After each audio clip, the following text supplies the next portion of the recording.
خبر شامل کرتے ہیں پھول نگر سے۔ ہمارے جنرل مینیجر خضر حیات کی رپورٹ کے مطابق پھول نگر میں ایک پرائیویٹ فاطمہ میموریل نام کلینک میں آپریشن کی غرض سے آئی مافیا بی بی نامی خاتون کو لیڈی ڈاکٹر اور 2 نرسز نے موت کے منہ میں دھکیل دیا۔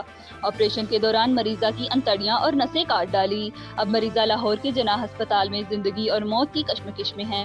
آپ کو یہ بات بھی یاد دلاتے چلیں کہ مریضہ 11 بہنیں اور ایک بھائی پر مشتمل غریب فیملی کی ممبر ہے۔ 11 بہنوں کا اکلوتا بھائی سب سے چھوٹا ہے اور ان کے والد کی بھی وفات ہو چکی ہے۔ ان غریبوں کا کوئی سہارا نہیں۔ سب سے پہلی بات تو یہ ہے کہ اس جاہل لیڈی ڈاکٹر اور نرسز کو ہسپتال کھولنے کی اجازت کس نے دی، اور دوسری طرف یہ لیڈی ڈاکٹر کھلے عام انسانی زندگیوں سے کھیل رہی ہے۔